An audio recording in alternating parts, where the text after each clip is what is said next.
আসসালামু আলাইকুম everyone. SSC ২০২৬ সালে যারা পরীক্ষা দিবা, তোমাদের জন্য ঢাকা বোর্ডে আসা ঢাকা বোর্ড ২০২৫ সালে আসা চ্যাপ্টার ১৬ থেকে পরিমিতি চ্যাপ্টার থেকে খুব মোস্ট ইম্পোর্টেন্ট একটা ম্যাথ সলিউশন করে দিব। এই ম্যাথটা এত পরিমাণে পরীক্ষায় আসে কল্পনার বাইরে। সো কথা না বাড়িয়ে ম্যাথটা সলিউশন করা যাক। সো ম্যাথ সলিউশন করার আগে ফার্স্টেই তোমাকে বলি, তুমি পরিমিতি থেকে যে ম্যাথটা সলিউশন করো না কেন, আগে তোমাকে কোয়েশ্চেনটা পড়তে হবে। কোয়েশ্চেনে দেখবা যে এক ধরনের একটা ফিগার থাকবে। ওই ফিগারটা তুমি যদি জেনারেট করতে পারো তাহলে ম্যাথ তোমার অর্ধেক ডান। সো দেখা যাক আমরা আগে ফার্স্ট এ ফিগারটা জেনারেট করি। ওকে? সো এখানে দেখো কোয়েশ্চেন আগে যদি পড়ি, এখানে বলছে যে একটি সামান্তরিকের সন্নিহিত বাহুদ্বয় যথাক্রমে ৪০ সেন্টিমিটার ও ৩০ সেন্টিমিটার। আচ্ছা, যেহেতু এতটুকুনি পড়ছি, আগে এতটুকুনি ফিগারটা জেনারেট করে ফেলি। তাহলে একটা সামান্তরিক এঁকে ফেলি। ওকে? এটা একটা সামান্তরিক। যেহেতু দৈর্ঘ্য বলছে ৪০ সেন্টিমিটার, ৪০ সেন্টিমিটার। প্রস্থ কি বলছে? এই যে দৈর্ঘ্য ৪০ সেন্টিমিটার, প্রস্থ হচ্ছে ৩০ সেন্টিমিটার। প্রস্থ ৩০ সেন্টিমিটার। আচ্ছা। দেখো আরেকটা জিনিস দেওয়া আছে যে ক্ষুদ্রতম কর্ণ D1 সমান ৩৬ সেন্টিমিটার। এখানে ক্ষুদ্রতম কর্ণ কোনটা বলো তো? ক্ষুদ্রতম কর্ণ হচ্ছে এই যে ছোট যে কর্ণটা, এটা হচ্ছে ৩৬ সেন্টিমিটার। তাহলে আমি যদি D1 সমান ৩৬ সেন্টিমিটার দিই। ওকে।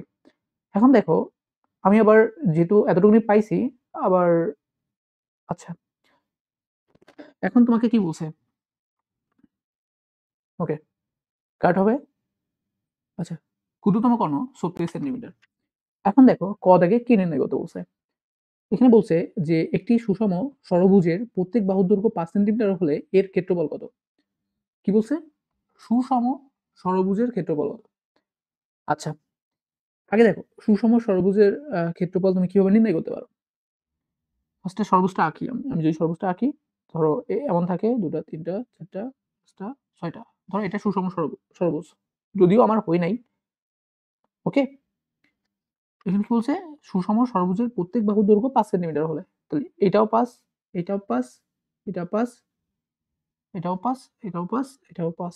ওকে? তাহলে দেখো যদি এখানে করি, ওকে। এটা হচ্ছে সুষম ষড়ভুজ। এটার ক্ষেত্রফল বের করতে বলছে। এখন ক্ষেত্রফল কিভাবে বের করতে পারি? দেখো সুষম ষড়ভুজ ক্ষেত্রফল বের করার একটা সূত্র আছে। na²/4 cot 180/n। ওকে? n টা কি? এই n টা হচ্ছে কততম ভুজ বলতেছ। যদি সপ্তম ভুজ বলে তাহলে n এর মান 7, যদি অষ্টম ভুজ বলে তাহলে n এর মান 8, যেহেতু এখানে ষড়ভুজ বলছে তাহলে n এর মান হবে 6। আচ্ছা, এখানে আর কিসের মান লাগবে? দেখো এখানেও n এর মান কত? 6। আর এ কি? এটা হচ্ছে এই যে প্রত্যেকটা ষড়ভুজের একটা বাহু, এক বাহুর মান দেওয়া থাকবে, সেই ওই মানটা হচ্ছে এ। তাহলে এখানে এর মান কত? ৫। দেখো তো তুমি যদি এখন এখানে মানগুলো বসাই দাও তাহলে তুমি এই ক্ষেত্রফলটা পাবা কিনা? ওকে, তাহলে আমি যদি মানগুলো বসাই, n এর জায়গায় দেখো 6 বসছে। তারপরে ইনটু 5 স্কয়ার, কারণ এর জায়গায় 5 বসবে, বাই 4 cot 180/6। ওকে? আচ্ছা, এখন আমরা এটা ক্যালকুলেশন করতে পারি। এটা তুমি যদি ক্যালকুলেটরে ক্যালকুলেশন করো তাহলে দেখবা তুমি পাবা হচ্ছে 37.5। ওকে? cot ১৬ দিয়ে 18 কাটলে ৩ ৬ 18, তাহলে cot 30। আচ্ছা, তোমরা বলো তো cot 30 ডিগ্রির মান কত? কমেন্ট বক্সে জানাও। cot 30 ডিগ্রির মান হচ্ছে √3। ওকে? এখন তুমি টোটালটা যদি ক্যালকুলেটরে ক্যালকুলেশন করো তাহলে তুমি পাবা 6495 বর্গ সেন্টিমিটার। আচ্ছা, সলিউশনটা যদি আরেকবার দেখাই, দেখো এটা ক দাগের সলিউশন ছিল। ক দাগে বলছে যে একটি সুষম ষড়ভুজের প্রত্যেক বাহুর দৈর্ঘ্য ৫ সেন্টিমিটার হলে এর ক্ষেত্রফল নির্ণয় করো। আচ্ছা, তোমাকে পঞ্চভুজ দিক, ষড়ভুজ দিক, সপ্তমভুজ দিক, অষ্টমভুজ দিক, যাই দিক না কেন, তুমি যদি এই একটা সূত্রে এপ্লাই করো তাহলে যেকোনো ভুজের ক্ষেত্রে তুমি এর ক্ষেত্রফলটা বের করতে পারবা। জাস্ট শুধু এখানে ২ টা প্যারামিটার লাগবে। একটা হচ্ছে n এর মান আর একটা হচ্ছে a এর মান। n হচ্ছে তোমাকে কততম ভুজের মান বের করতে বলছে, সেটা হচ্ছে n এর মান। আর a এর মানটা হচ্ছে ওই ভুজের একটা বাহুর মান দেওয়া থাকবে, ওইটা হচ্ছে a এর মান। যদি এই মান ২ টা তুমি জানো তাহলে যে কোনো ধরনের ভুজের ক্ষেত্রফল তুমি নির্ণয় করতে পারবা। ওকে? আচ্ছা, এখন খ দাগটা পড়ি। এটা হচ্ছে অনেক ইম্পোর্টেন্ট একটা ম্যাথ। দেখো বলছে সামান্তরিকটির অপর কর্ণের দৈর্ঘ্য নির্ণয় করো। এই সামান্তরিকটি কি ছিল? এই যে সামান্তরিকটা। এটা অপর কর্ণের দৈর্ঘ্য নির্ণয় করতে বলছে। অপর কর্ণ কোনটা বলো তো? এই যে এই বরাবর যেটা গেছে। ওকে? আচ্ছা,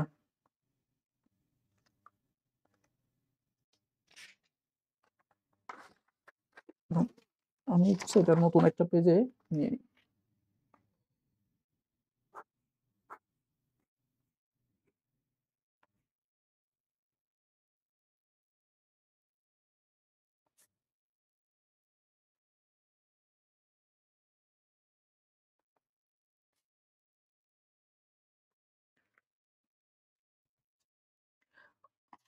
আচ্ছা, তাহলে আমাদের নির্ণয় করতে বলছে সামান্তরিকটি অপর কর্ণের দৈর্ঘ্য নির্ণয় করো। তাহলে অপর কর্ণ কোনটা? এইটা। এখন আমাদের এইটা নির্ণয় করতে হবে। এখন দেখো, এখানে একটা অ্যালগরিদম দাঁড় করায় দিব। এটা কিভাবে তুমি নির্ণয় করবা? সো একটু দেখো, আমি সামান্তরিকের আ এই বরাবর একটা দাগ টানি। আচ্ছা, যদি এই বরাবর একটা দাগ টানি, তাহলে দেখো আমি এই বরাবরও একটা দাগ টানতে পারি।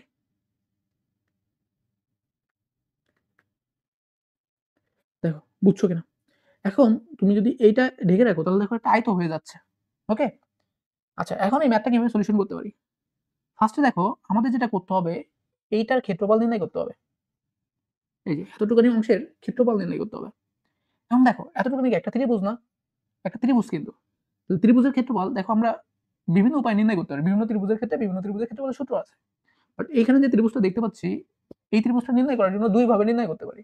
সেটা হচ্ছে হাফ ইনটু ভূমিগুণ উচ্চতা, ভূমিকে b ধরলাম, উচ্চতাকে h ধরলাম। হাফ ইনটু ভূমিগুণ উচ্চতা, এটা দিয়ে এই ক্ষেত্রফলটা নির্ণয় করতে পারি। আবার আরেকভাবে নির্ণয় করতে পারি, যেহেতু এটা বিষমবাহু ত্রিভুজ, দেখো এই বাহু আর এই বাহু সেম না তো, বিষমবাহু ত্রিভুজ। সেক্ষেত্রে আগে আমাদের অর্ধপরিসীমা s বের করতে হবে। s কি a plus b plus c by 2 বের করতে হবে। তারপরে এটা ক্ষেত্রফল বের করতে হবে root over s into s minus a, s minus b, s minus c। Okay, দেখো এটা একটা ওয়ে আছে আর এটা একটা ওয়ে। তুমি এই দুই ওয়েতে এই ত্রিভুজের ক্ষেত্রফল নির্ণয় করতে পারবা। এখন মূলত আমাদের এখানে লাগবে কি? মূলত আমাদের এখানে লাগবে এই হাইটের মানটা। হাইটটা কত? যদি এই হাইটটা পাই, তাহলে আমি এইটা পেয়ে যাব। আর এই বাহুর মানটা যদি পাই, তারপরে দেখো এখানে একটা সমকোণী ত্রিভুজ হয়ে যাচ্ছে। দেখো এখানে এই সমকোণী ত্রিভুজে পিথাগোরাসের সূত্র অ্যাপ্লাই করে কর্ণর মান বের করার ট্রাই করব। তাহলে এখানে যে সমকোণী ত্রিভুজের পিথাগোরাসের সূত্র অ্যাপ্লাই করতে চাই, তাহলে আমাদের এই বাহুর মান লাগবে। এই বাহুর মানও যায়, এই বাহুর মানও তাই। এইখানে এই ত্রিভুজের সূত্র দিয়ে আমরা এই বাহুর মানটা বের করব। তাহলে দেখো কিভাবে নির্ণয় করতে পারি। সো ফার্স্ট আমরা ক্ষেত্রফল নির্ণয় করে ফেলবো। যেহেতু আমরা জানি এটা কত? 36, এটা কত? 40, এটা কত? যেহেতু যেহেতু হচ্ছে এটা 30, এটাও 30 হবে। তাহলে ৩ নম্বর মান জানি। s সমান কি করতে পারি? 30 প্লাস 36 প্লাস 40/2 করতে পারি। ওকে? আচ্ছা, ক্যালকুলেশন করে দেখো তোমাদের মান কত আসে। এগুলো যদি তুমি যোগ করো ক্যালকুলেটরে, তাহলে তোমার ক্যালকুলেটর আসবে, দেখবা যে 106/2। 106/2 কত হয়? 53 সেন্টিমিটার। ওকে? আচ্ছা, যখনই অর্ধপরিসীমা বের করে ফেলছি, তখন আমি যদি এই ক্ষেত্রফলের সূত্রটা এপ্লাই করি, তাহলে আমাদের ক্ষেত্রফল বের হয়ে যাবে। তখন ত্রিভুজের ক্ষেত্রফলের সূত্র এপ্লাই করি। আমি এই ত্রিভুজের মানটা দিয়ে দিই, এটা a, এটা b, এটা হচ্ছে c। তাহলে ত্রিভুজ ABC সমান কি হবে? Root over s into s minus a, s minus b, s minus c। আচ্ছা, s আমাদের কত বের হইছে? 53। s মাইনাস a, আমি এটাকে a ধরতেছি, এটাকে b ধরতেছি। দেখো এই যে একটা ভাগ a ধরতেছি, এটাকে b ধরতেছি, এটাকে c ধরতেছি। তাহলে আমরা s মাইনাস a দিব, মানে 53 মাইনাস কত? 40। তা তারপরে কি দিব? s মাইনাস b, মানে 53 মাইনাস 36। ওকে, তারপরে কি দিব? 53 মাইনাস 30। ওকে? আচ্ছা, এখন এটা যদি তুমি ক্যালকুলেটরে ক্যালকুলেশন করো, তাহলে তুমি যেটা পাবা 519.04 বর্গ সেন্টিমিটার। আচ্ছা, তাহলে দেখো ক্ষেত্রফল যেটা বের করছি, কিসের ক্ষেত্রফল বলো তো? এই যে এখানে দেখো যে দাগটা দিছি গাঢ় করে, লাল দাগটা দিছি, এতটুকুনি অংশের ক্ষেত্রফল হচ্ছে এই যে এটা, কেবলমাত্র যেটা বের করছি। এখন দেখো যেহেতু ক্ষেত্রফল পাইছি, আমাদের টার্গেট কি? হাইটটা বের করা। তাহলে এখানে হাইটের সূত্র বসাইতে পারি কিনা? দেখো, হাফ ইনটু ভূমি গুণ উচ্চতা সমান কত লিখতে পারি? 519.04। ওকে, এখন 2 এই পাশে আছে, 2 কে যদি আমি ওই পাশে নিয়ে যাই, তাহলে 2 গুণ হয়ে যাবে। b গুণ উচ্চতা ইকুয়াল টু 519.04 গুণ 2। আচ্ছা, আমাদের টার্গেট কিসের মান বের করা? এই h এর মানটা বের করা। যেহেতু h এর মানটা বের করব, তাহলে হচ্ছে এই b টাকে ওই পাশে নিয়ে যাব। এখানে b এর মান কত? b এর মান দেখো ইনটু ভূমি। আমি এখানে এই b টাকে বলতেছি ভূমি। তাহলে b এর মান, ভূমি হচ্ছে 40 সেন্টিমিটার। ওকে? আচ্ছা, তো b এর মান হচ্ছে 40, তাহলে h ইকুয়াল টু লিখতে পারি 519.04 গুণ 2 ভাগ 40। আচ্ছা, তুমি যদি এটা এখন ক্যালকুলেশন করো, তাহলে তুমি ক্যালকুলেটরে পাবা 25.952 মিটার। ওকে? সে দৈর্ঘ্য পাইছো, তুমি হাইটটা পাইছো। আচ্ছা, দেখো তো এই হাইট আর এই হাইটটা সেম না? সেমই কিন্তু। সো আমরা যেটা এটা পাইছি, সেটা লিখে দিতে পারি 25.952 25.952 ওকে, এই যেটা 25.952 25.952 কিসের মান? দেখো তো এইটার মান ছিল না, এটার মানও তাই, এটার মানও তাই। তাহলে দেখো আমরা এটার মান পেয়ে গেছি। ওকে, এখন দেখো আমরা তো জানি এই যে এইখান থেকে এই পর্যন্ত কত 40, বাট এতটুকু তো যাই না, কারণ ভূমি লাগবে তো পিথাগোরাসের সূত্র অ্যাপ্লাই করতে গেলে। এতটুকু কিভাবে বের করবো? এই ত্রিভুজের এতটুকুনি যা, এই যে এখান থেকে এতটুকুনি যা, এতটুকুনি যা, এখান থেকে এতটুকুনি সেম। তাহলে দেখো এইখানে আমরা তিনটার মান জানি, এইটার মান জানি, এইটার মান জানি। সো এখানে পিথাগোরাসের সূত্র অ্যাপ্লাই করে এইটার মানও বের করতে পারবো। যেমন তুমি দেখো সাইডে যদি তোমাকে একটু নোট করে দিই তাহলে ভালো করে বুঝতে পারবা। তো এই লম্ব বেরোইছে 25.952, এটা তো আছেই 30, এই যে এটা তো আছেই 30, এখন বের করতে হবে আমাদের হচ্ছে এইটা। আচ্ছা আমি যদি এটাকে আবার মার্কিং করি M N P, N P কি N N P square equal to কি হবে বলো তো? অতিভুজ স্কোয়ার মাইনাস লম্ব square, 30 square minus 25.952 whole square. Okay, তুমি যদি এতটুকুনি ক্যালকুলেশন করো তাহলে দেখো কত আসে, কত আসে বলো? এখানে যে মানটা পাবা ক্যালকুলেট করলে সেই মানটা পাবা 15.05। ওকে, আচ্ছা এই মানটা হচ্ছে টোটাল মান, মানে এই স্কোয়ারটা ওই পাশে চলে গেলে রুট হয়ে যাবে, আবার রুট করার পর শুধু এনপির মান আসবে 15.05। ওকে, আশা করি তোমরা বুঝতে পারছো। এখন এইখান থেকে এই পর্যন্ত কত বেরোইছে 15.05, তাহলে এইখান থেকে এই পর্যন্ত 15.05। ওকে, তাহলে বলো এই টোটালটা দৈর্ঘ্য কত হবে? এইখান থেকে এই পর্যন্ত 40 ছিল, আর এইটুকু হচ্ছে 15.05, তাহলে এখন ভূমি কত দাঁড়াচ্ছে বলো? তাহলে তাহলে ভূমি দাঁড়াচ্ছে 40 যোগ 15.05। ওকে, আর এই যে ভূমি তো এটা দাঁড়াইলো, হাইট কোনটা দাঁড়াচ্ছে? হাইট দাঁড়াচ্ছে এটা, উচ্চতা 25.952।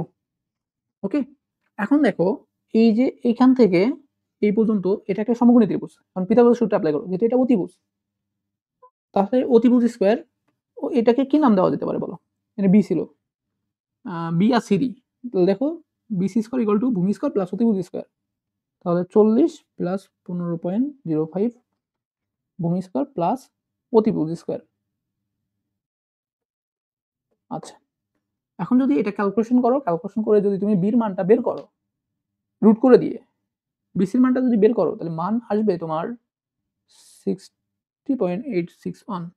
ওকে, আচ্ছা সো সলিউশন আশা করি বুঝতে পারছো। তারপরেও তোমাদের একটা অ্যালগরিদম দাঁড় করাই দিই। দেখো কোশ্চেনে কি দেওয়া ছিল, এটা সামান্তরিক দেওয়া ছিল, এটা হচ্ছে 40, এটার 30, ছোট কর্ণের দৈর্ঘ্য দেওয়া ছিল হচ্ছে 36। আমরা কি করব, আমরা হচ্ছে এতটুকু অংশের ক্ষেত্রফল বের করব।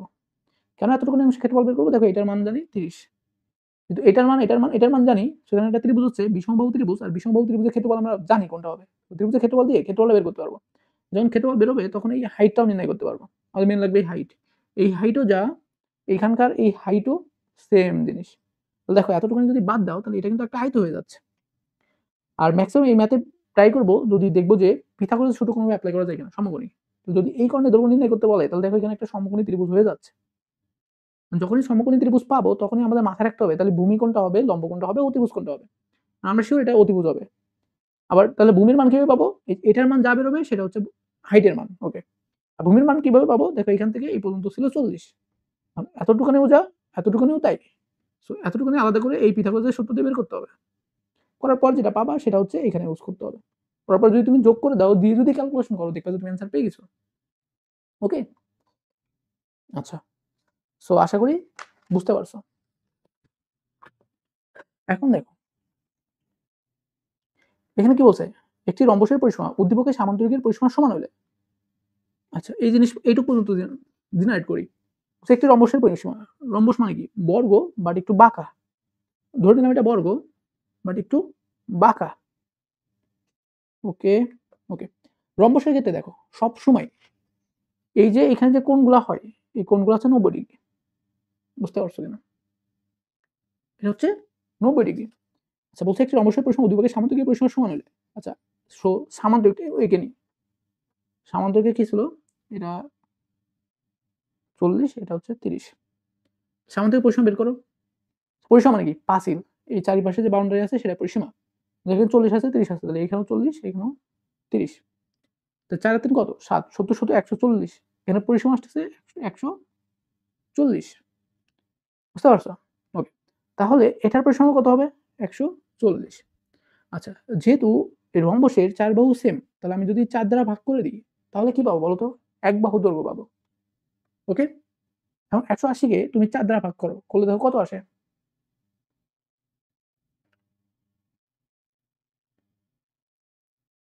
সরি, এটা 180 না। যেহেতু বাংলা লিখছিলাম, আমি ওটা ইংলিশে লিখি। 140। তো এখানে পাচ্ছি 140 ভাগ হচ্ছে 4, কারণ রম্বসের 4 বাহু সেম। আচ্ছা, 140 কে তুমি যদি 4 দ্বারা ভাগ দাও, তাহলে দেখো ক্যালকুলেটরে কত আসে? ক্যালকুলেটর আসবে 35। তাহলে দেখো রম্বসের মান পেলাম 35। এটার মান কত? 35। এটার মান কত? 35। এই বাহুর মান কত? 35। দেখো যখন এক বাহুর মান পেয়ে গেছি, তখন কতটা ইজি হয়ে যায়। প্রশ্ন বলছে ক্ষুদ্রতম কর্ণের দৈর্ঘ্য d1 হলে রম্বসটির ক্ষেত্রফল নির্ণয় করো। ক্ষুদ্রতম কর্ণের দৈর্ঘ্য এটা বলছে d1 হইলে রম্বসের এই টোটাল ক্ষেত্রফল নির্ণয় করতে বলছে। আচ্ছা, রম্বসের ক্ষেত্রফলের সূত্র কি বলো তো? রম্বসের ক্ষেত্রফলের সূত্র কি? হাফ ইন্টু d1 গুণ d2, মানে হাফ ইন্টু এই কর্ণের দৈর্ঘ্য গুণ এই কর্ণের দৈর্ঘ্য। আচ্ছা, এখানে দেখো একটা কর্ণের দৈর্ঘ্যও দেওয়া নাই। ওকে, তাহলে আমরা কিভাবে নির্ণয় করবো কর্ণের দৈর্ঘ্যটা? এই যে একটা কর্ণ কি বলতো? এটা একটা মিডল পয়েন্ট। এখানে অর্ধেক আছে, বাকি অর্ধেক এখানে আছে। আবার এই কোণটা কি 90 ডিগ্রি না? একটু দেখো, এটা খেয়াল করো, তাহলে এটা বুঝে যাবা। যদি কোনো ত্রিভুজ এক কোণ 90 ডিগ্রি হয়, তাহলে সেটাকে সমকোণী ত্রিভুজ বলতে পারবা। সমকোণী ত্রিভুজের এই সোজা বরাবর যে থাকবে সে হচ্ছে অতিভুজ। এটা ভূমি, তাহলে এটা লম্ব। এখানে দেখো এই কোণা বরাবর কে আছে? এ আছে কিন্তু। এটা কি হয়ে যাবে? অতিভুজ। এখানে অতিভুজ আছে 35। আচ্ছা, এখন আমাদের কি দরকার? আমাদের দরকার হচ্ছে ভূমি আর লম্ব। আচ্ছা, দেখো কোশ্চেন বলছে ক্ষুদ্রতম কর্ণের দৈর্ঘ্য যদি d1 হয়, উদ্দীপকে d1 সমান কত দেওয়া আছে দেখো তো? 36 দেওয়া আছে। তাহলে এই কর্ণের দৈর্ঘ্য কত দাঁড়াচ্ছে দেখো তো? 36 না? তুমি যদি 36 এর অর্ধেক করো, তাহলে কত থাকে বলো? 18 দুগুণে 36 না? তাহলে দেখো এই কর্ণের এতটুকুনি অর্ধেক আর এতটুকুনি অর্ধেক। তাহলে এই পার্টটাকে বলতে পারি 18, এই পার্টটাকেও বলতে পারি হচ্ছে 18। ওকে, এখন দেখো যেহেতু এই বাহুর মান পেয়ে গেছি, আর আমরা বের করব কোনোভাবে যদি এটা বের করি, তাহলে এটাকে দ্বিগুণ করে দিলে সম্পূর্ণটা পাবো। অন্তত এটাও জানি, এটাও জানি, শুধু এই অতিভুজটা বের করতে হবে। আমি এটাকে কি ধরা যায় বলো? এ বি সি ডি, এটাকে ও ধরি, তাহলে ও বি নির্ণয় করি। ও বি স্কয়ার সমান সমান কি স্কয়ার? এবার মান কত ছিল বলো? 35।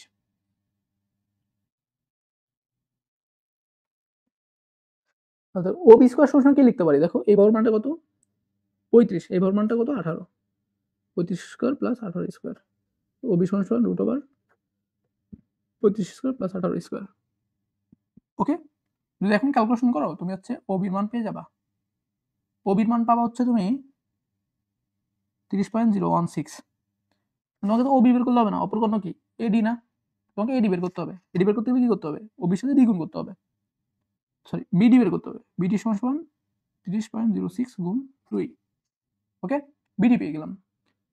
যখনই বিডি পাইছি, তখন কি আর কি বের করতে বলছে?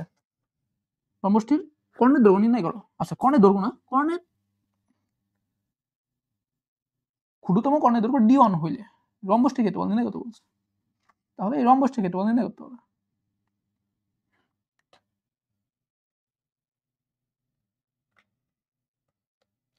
আচ্ছা, রম্বসের ক্ষেত্রফল নির্ণয় করার সূত্র কি? হাফ ইন্টু d1 গুণ d2। মানে হাফ ইন্টু d1 পাইছি না? d1 কই পাইছিলাম বলো তো? এই যে প্রথম কোশ্চেনে দেওয়া আছে, এটা 36 হাফ ইন্টু 36, আর এখানে এটা যদি ক্যালকুলেশন করো, তাহলে দেখবে যে বের হবে হচ্ছে 60.032। যদি তুমি এটা ক্যালকুলেশন করো, তাহলে পাবা হচ্ছে তুমি 8057। ওকে, আচ্ছা, আশা করি বুঝছো। তারপর রম্বসের একটু অ্যানালজিটা দিই। রম্বস কি? চার বাহু সমান, কিন্তু ওদের কোণগুলো বাঁকা। এটা হচ্ছে ক্ষুদ্রতম কর্ণ, এটা হচ্ছে বৃহৎ কর্ণ। মানে আমাদের টার্গেট থাকবে যে কোনো একটা কর্ণের মান বের করে ফেলার। ওকে, সো কিভাবে করা যায়? দেখো এর পরিসীমা বলছে, পরিসীমা 140। পরিসীমাকে যদি 4 দ্বারা ভাগ করি তাহলে 4 টা বাহুর মান পাবো। এটার মান পাবো, এটার মান পাবো, এটার মান পাবো, এটার মান। এটার মান বলে দিছিল দেখো 36। তো 36 কে অর্ধেক করি তাহলে এতটুকুনি হবে 18। আবার 36 কে অর্ধেক করি তাহলে এতটুকুনি হবে 18। দেখো এখন এইটার মান বের করার জন্য ইজি হয়ে গেছে। এটার মান আর এটার মান যদি পিথাগোরাস সূত্র এপ্লাই করি দুইটাই তাহলে এটা পাবা। ওকে? সো সেম আছে এটারও। আশা করি বুঝতে পারছো। Thanks a lot.